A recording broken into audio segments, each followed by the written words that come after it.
네. 오늘 예배 가운데도 함께 하신 하나님을 찬양하며 이 시간 가운데 여러분들에게 하나님이 주시는 크신 은혜가 함께하기를 간절히 소망합니다. 네. 네, 오늘 설교의 본문 말씀을 묵상하게 된 계기는요.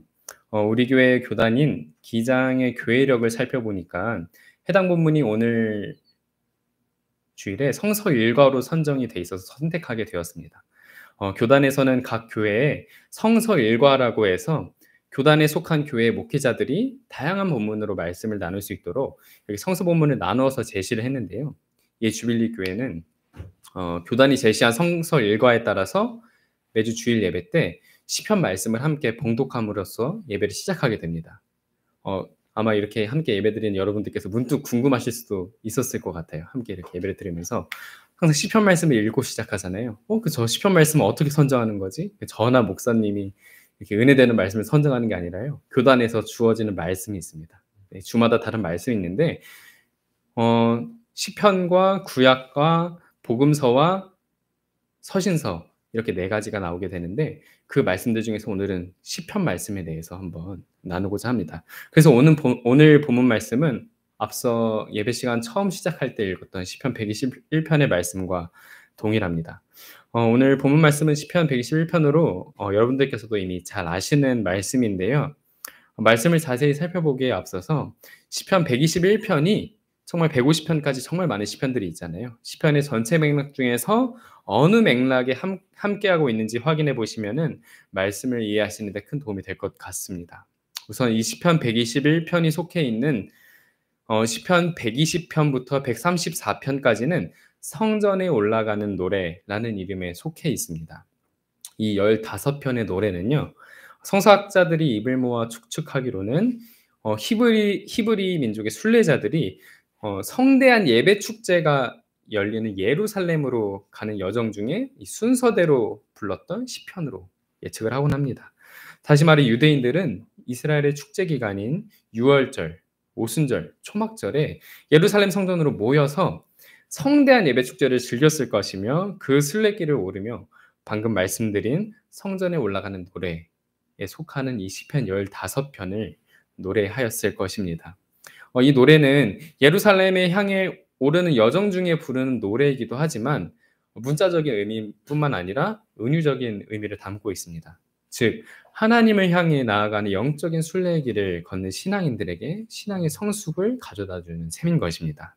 따라서 오늘 본문 말씀을 들으면서 히브리인들이 예루살렘의 성전에 오를 때 오늘 본문 말씀인 시편 121편을 부르면서 그 순례길을 올라갔을 텐데 그들의 심령에는 어떤 변화가 있었을까? 하나님을 향해 나아가는 오늘 우리에게는 오늘 이 시편이 이 노래가 우리에게 어떤 유익을 줄 수 있을까 한번 생각하시면서 말씀을 들어보시면 좋을 것 같습니다. 오늘 말씀은 이렇게 시작합니다. 함께 읽어볼까요? 시작. 내가 눈을 들어 산을 본다. 내 도움이 어디에서 오는가? 내 도움은 하늘과 땅을 만드신 주님에게서 온다. 이 말씀을 우리가 자주 부르는 찬양이 생각나지 않으십니까? 우리가 부르는 찬양의 가사는 이렇게 나와 있는데요. 눈을 들어 산을 보아라. 너의 도움 어디서 오나. 천지 지으신 너를 만드신 여호와께로다. 이런 내용 여러분들께서 너무 잘하고 있으실 내용일 겁니다. 하지만 제가 말씀드리고 싶은 건요. 찬양을 부를 때 떠오르는 우리의 상상과 성경이 말하는 그 뉘앙스가 사실 조금 다를 수 있다는 것입니다. 찬양은 말합니다. 눈을 들어서 산을 보아라. 너의 도움 어디서 오나. 천지 지으신 너를 만드신 여호와께로다. 이렇게 말을 하고 있고요. 오늘 읽은 성경 말씀은 내가 눈을 들어 산을 본다. 내 도움이 어디에서 오는가. 내 도움은 하늘과 땅을 만드신 주님에게서 온다. 이렇게 세번역 성경은 말하고 있습니다. 그런데 성서공예에서 가장 최근에 번역한 성경이 새 한글 성경이라고 해서요. 새 한글 성경은 우리말의 어순에 맞게 이렇게 성경을 번역한 것이 아니라 성경 어순에 맞게 그 어순을 최대한 살려서 성경이 말하고자 하는 느낌으로 번역을 했는데요. 그 새 한글 성경에 나온 시편에는 이렇게 나와 있습니다.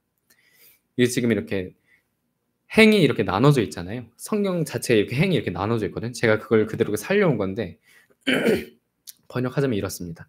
내가 눈길을 돌리네 산 쪽으로. 어디서 오려는가? 내가 기다리는 도움은 여호와에게서 온다네. 하늘과 땅을 만든 하나님이시지. 네, 여러분들께서는 혹시 이 차이를 아시겠습니까?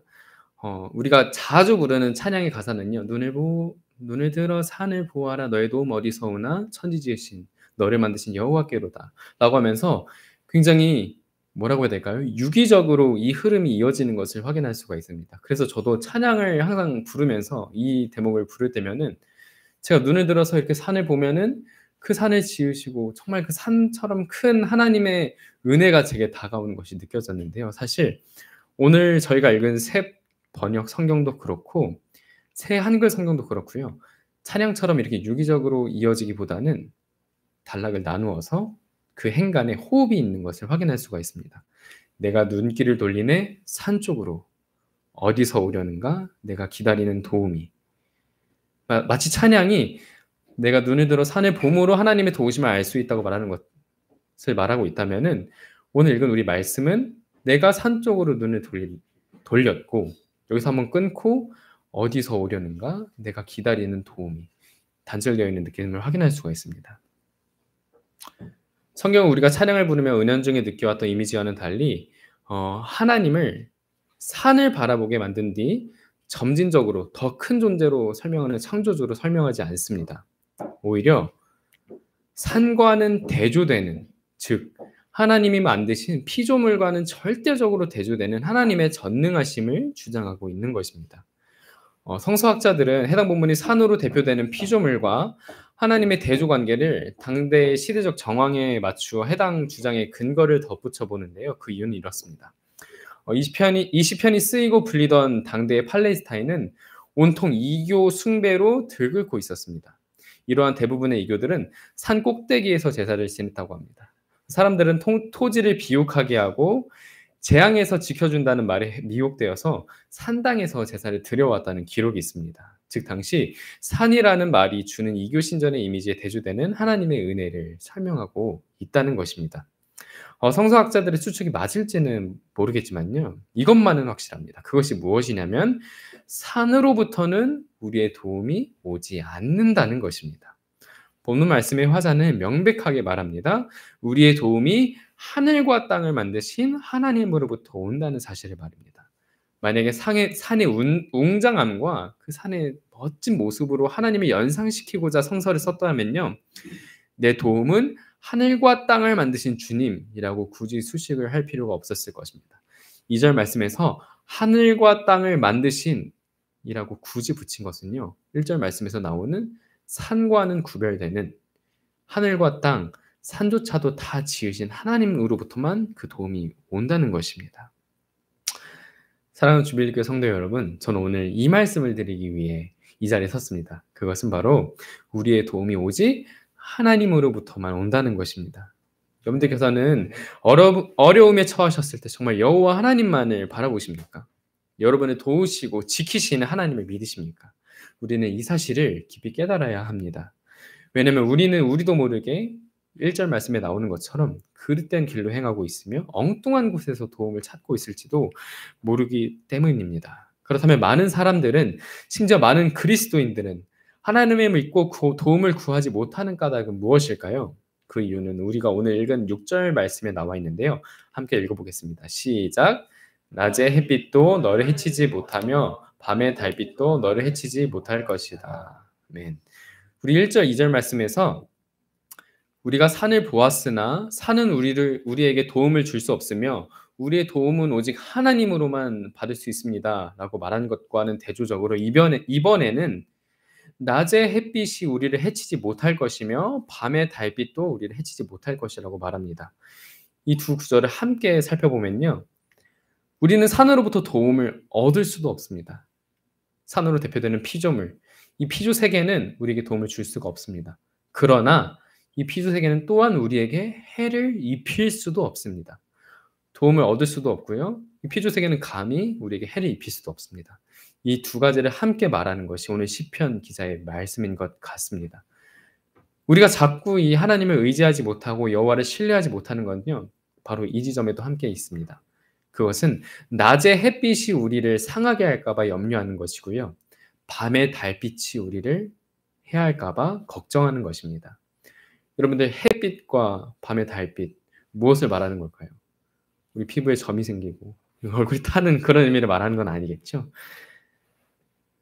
어 저는 오늘 말씀을 더 심화시켜서 이해해 보고자 오늘 우리에게 닥친 세상이 야기하는 두려움, 오늘날에 우리가 직면한 낮의 햇빛과 밤의 달빛에 대해 한번 이야기를 해 보려고 합니다.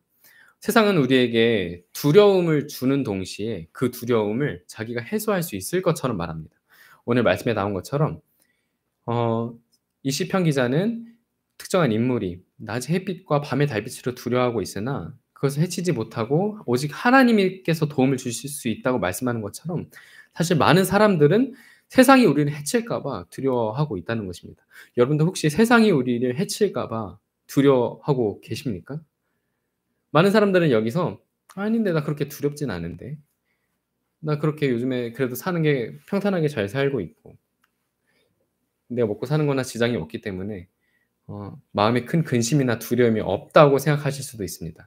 하지만 우리가 이 두려움을 타파하기 위해 가장 먼저 필요한 것은요. 그 두려움의 본질을 깨닫는 것입니다. 제가 기사 2 개를 보여 드리겠습니다. 한 기사입니다. 아마 여러분들께서도 많이 이 내용을 보셨을 텐데요. 잘 보이시려나 모르겠습니다. 제가 읽어 드릴게요. 기사 제목이 있습니다. "너 전세 살지? 등기부등본 떼보고 왕따 시키는 강남 초딩들"이라는 제목입니다. 정말 자극적이죠. 작년 기사인데요. 기사의 내용은 이렇습니다. 서울 강남구에 있는 한 초등학교에서 자녀를 보내는 A씨는 최근 우리 아이가 "우리 집 전세야?" 라고 물어봐 깜짝 놀랐다고 합니다. 이 학교 친구가 "전세 사는 친구랑은 엄마가 같이 어울리지 말래." 라는 얘기를 했다면서 아이가 울먹거리는 모습을 보자 아이를 실색할 수밖에 없었다고 합니다. 그리고 기사의 내용을 쭉 훑어보니까 아래에는 이런 내용이 나와 있다고 합니다. "1 등급은 빚 없는 자가, 2 등급은 빚지고 사는 자가, 3 등급은 전세라더라." 하면서 이런 얘기를 했다고 하는 것입니다.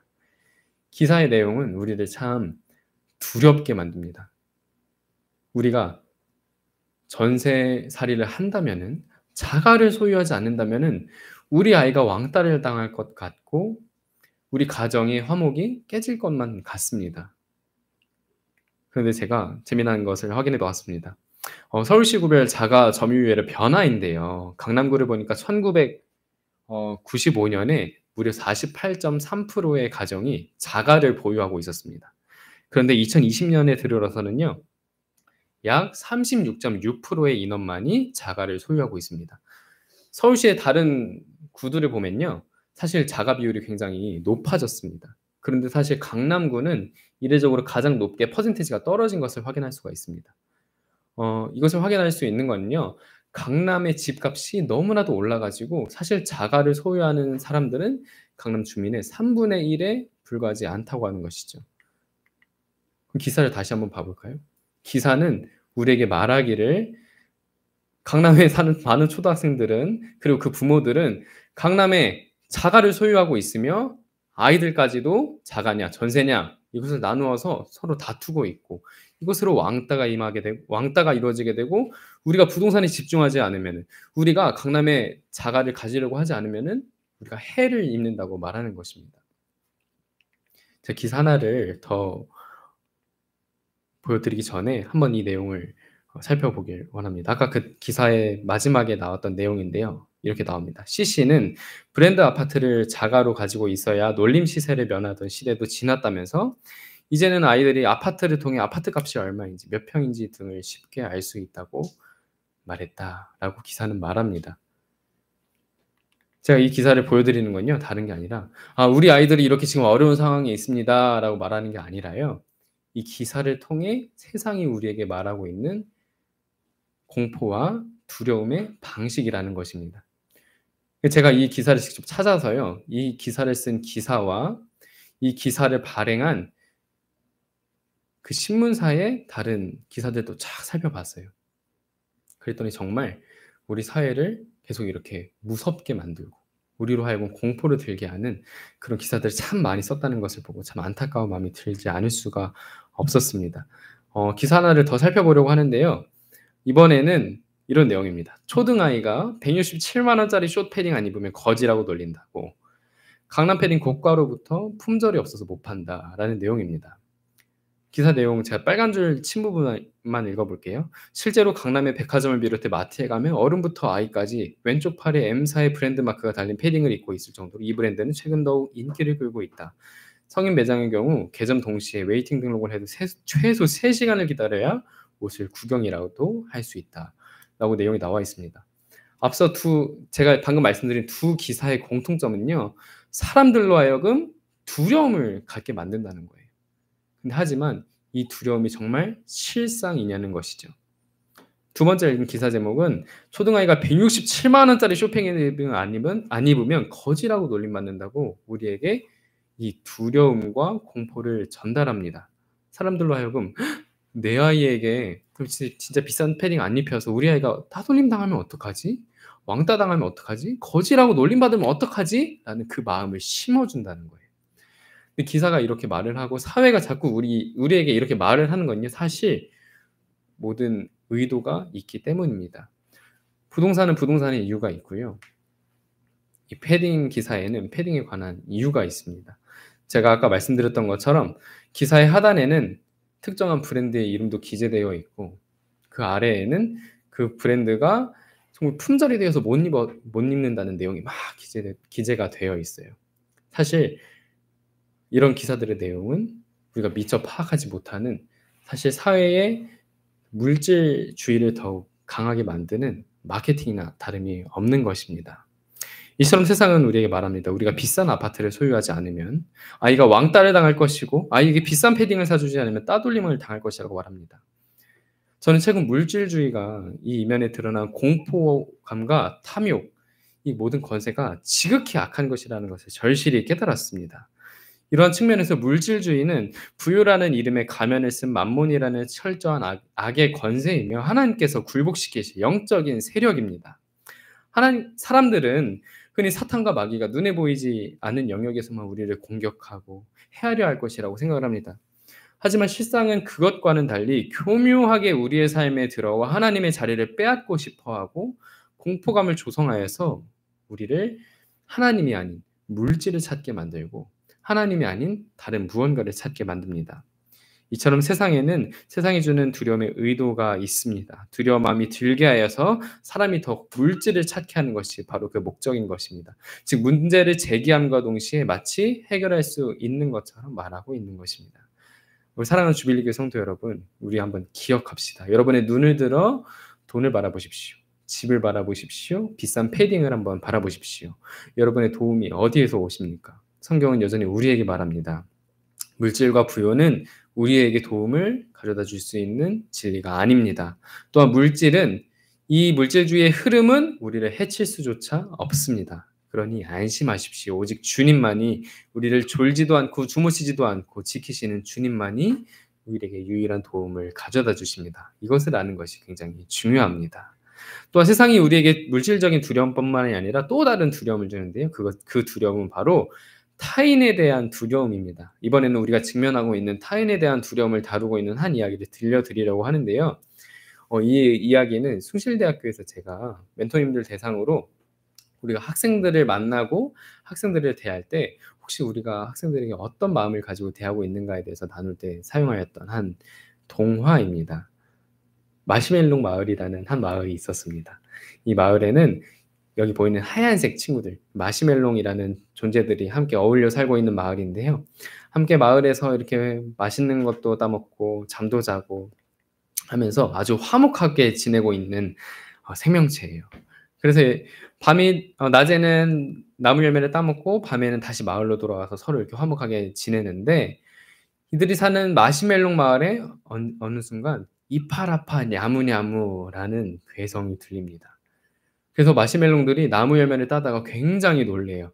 이파라파 냐무냐무 하는 내용을 듣고 놀랍니다.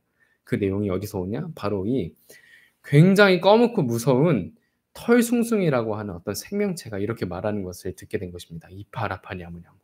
너무 크죠. 너무 크고 무섭습니다. 마시멜롱들은 그에 비해 아주 작아요. 그래서 마시멜롱들이 너무 무서워서 동굴에 다 숨습니다. 쟤 누구야? 털숭숭이 너무 무서워 하는데 이빨 아파 냐무냐무 하는 게 동굴 속에 이렇게 흘러 들어갑니다. 그래서 마시멜로들이 머리를 싸매서 함께 회의를 해요. "이빨 아파 냐무냐무? 무슨 뜻일까? 이빨 아파 냐무냐무? 냐무냐무 냐무냐무 냠냠냠냠 우리를 잡아먹겠다는 뜻인가 봐." 하면서 굉장히 놀래요. 그래서 털숭숭이가 우리를 잡아먹을까 봐 너무나도 무서워합니다. 우리를 구워 먹을 것 같고 끓여 먹을 것 같고 너무나도 무서운 이 털숭숭이. 털은 숭숭 나 있죠. 팔은 정말 뾰족하죠. 눈매는 무시무시해서 이대로 가면은 마시멜로들이 잡아먹힐 수밖에 없는 것을 추론하게 됩니다. 그래서 마시멜로들이 이야기를 합니다. "우리도 싸울 수 있어요." 하면서 마시멜로들이 즐겨 먹는 나무 열매를 따서 털숭숭이에게 공격할 준비를 합니다. 그래서 나무 열매를 털숭숭이에게 퓨 하고 날리는데요. 털숭숭이에게는 아무 효과가 없었습니다. 그래서 다시 도망을 가고요. 이번엔 좋은 생각이 있다고 해서 털실을 가져와서 털숭숭이를 아주 크게 묶습니다. 그래서 자는 동안 몰래 가서 마시멜로들이 이렇게 털숭숭이를 묶는데 털숭숭이에게는 전혀 이것도 소용이 없었습니다. 그래서 다시 도망을 갑니다. 털숭숭이 힘이 너무 센 거예요. 그래서 이제 남은 방법은 하나뿐이다. 어떻게 하는 것이냐? 활활 불을 던지는 것이라고 판단을 한 것입니다. 그래서 마시멜로들의 마음이 활활 불탑니다. 활활활활 털숭숭이를 불태우자 하는데 어떤 한 마시멜로가 이렇게 말합니다. "저기요. 정말 털숭숭이가 우리를 냠냠 먹으려는 걸까요? 털숭숭이는 아무 짓도 하지 않았는데요." 그래서 다른 마시멜로들이 그 한 마리의 마시멜로에게 막 말을 합니다. "야, 저 뾰족한 발톱을 봐. 무시무시한 덩치를 봐. 가만히 있으면 잡아먹힌다?" 하자 한 마리의 마시멜롱이 말합니다. "가봐야겠어." 하고 그 무서운 털숭숭이한테 찾아간 거예요. 그래서 "이빨 아파 냐무냐무." 하는 털숭숭이에서 찾아가서 털숭숭이를 부르고 다른 마시멜롱들이 이렇게 털숭숭이를 공격하려고 할 때 발사 할 때 털숭숭이와 함께 있었는데 털숭숭이가 불공격을 받고 화르르르 타버렸지만 사실 털숭숭이에게는 이 불공격마저도 통하지 않았던 것입니다. 그래서 털숭숭이가 계속 이렇게 울부짖는 "이빨 아파 냐무냐무"라는 울음소리를 그 한 마시멜롱이 물어보는 거예요. "그만, 그만. 소리 지르지 말고 천천히 말해 봐." "뭐라고 말을 하는 거야?"라고 했더니 알고 보니까 털숭숭이 이빨 하나가 썩어 있었습니다. 그래서 "이빨 아파 냐무냐무라는 그 울음이 "이빨 아파 너무너무"라는 말이었던 거예요. 그래서 '아 털숭숭이가 말하는 것은 이빨 아파 냐무냐무 하면서 우리를 잡아먹으려고 하는 게 아니라 이빨이 너무 아파서 울부짖고 있던 것이었구나.' 하고 마시멜롱들이 털숭숭이의 이를 치료해 줘서 털숭숭이가 안 아파하게 됐다는 것이 이 동화의 내용입니다. 그래서 마시멜롱들이 함께 기뻐해서 털숭숭이는 다시 살던 곳으로 돌아가게 되었다는 것이 이 동화의 내용인데요. 괴물로 오해받아서 마시멜롱들의 공격을 받은 털숭숭이가 어쩐지 우리의 모습처럼 보이지는 않으십니까? 세상을 갈수록 편을 나누고 세력을 나누어서 서로를 미워하고 날이 서서 반응하게끔 만듭니다. 그리고 서로를 향한 선입견의 이면에는 오늘 함께 읽은 동화의 두려움이 자리 잡고 있습니다. 이에 서로의 속사정은 모른 채 서로를 공격하고 헐뜯고 있습니다. 이는 그리스도인들도 마찬가지입니다. 세상이 너무 악하게 느껴져서 젊은 세대들을 볼 때 그들이 말하는 목소리가 제대로 들리지가 않습니다. 희망이 없어 보이고요. 젊은 세대의 가치관이 얼마나 무서운지 그들의 목소리가 여기서 더 커지기라도 한다면 교회를 모두 무너져 버릴 것만 같은 생각도 듭니다. 하지만 이 또한 모두 사탄과 마귀가 바라던 바입니다. 우리가 세상과 철저히 구별되어서 독립되는 것, 세상에 있는 이들과는 어떠한 영향도 미치지 못하게 하는 것, 그것이 바로 악의 세력이 원하는 바인 것입니다. 사랑하는 주빌리교회 성도 여러분, 세상은 우리가 더욱더 단절되어서 서로가 서로를 헐뜯고 서로가 날이 서서 서로를 미워하기를 바라고 그것을 타파하는 것은 또 다른 세력을 만드는 것이라고 주장합니다. 하지만 성경은 우리에게 계속 말합니다. 우리가 두려워할 것은 아무것도 없으며 우리의 도움은 오직 천지를 지으신 여호와 하나님으로부터 온다는 사실을 말입니다. 사랑하는 주빌레 성교회 성도 여러분, 말씀의 서두에서 말씀드렸다시피 이 시편 121편은 성전에 올라가는 노래로 부르며 그들이 하나님께 전진해가며 부르는 시편입니다. 오늘 말씀은 우리에게 한마디로 이렇게 말합니다. 두려워하지 말라, 하나님께서 돌보신다. 세상은 숨은 의도를 가지고 자꾸 우리에게 두려움을 심어주려고 합니다. 그러나 간절히 바라기는 오늘 말씀에 나오는 시편의 화자처럼 우리가 산을 보아도 돈을 바라보아도 이념을 바라보아도 자꾸 세상을 갈라쳐서 서로 편을 만들려는 편가르기를 바라보아도 우리의 도움이 오지 않는 것처럼 우리의 도움은 오직 여호와 하나님으로부터만 올 것입니다. 또한 해의 날빛과 밤의 달빛이 우리를 해하지 못하는 것처럼 이 세상에 만연한 물질주의, 우리가 물질을 가지지 못해서 우리 마음속에 생기는 그 두려움과 공포는 우리를 해치지 못합니다. 세대 간의 어려움과 또 우리 각 정치 상황에 나눈 이 갈라쳐져 있는 이 상황은 우리를 해치지 못할 것입니다. 오직 우리의 도움은 여호와로부터 올 것입니다. 우리가 이것을 기억하면서 함께 기도하기를 소망합니다. 우리가 세상이 말하는 거짓된 두려움에 맞서서 하나님을 의지할 수 있는 용기를 달라고 함께 기도합시다. 또한 물질주의와 타인에 대한 혐오만이 세상을 안전하게 살아가는 방식이라고 말하는 악한 권세에 맞서서 진정한 하나님의 평화 이 땅에 도래할 수 있기를 간절히 기도하길 소망합니다.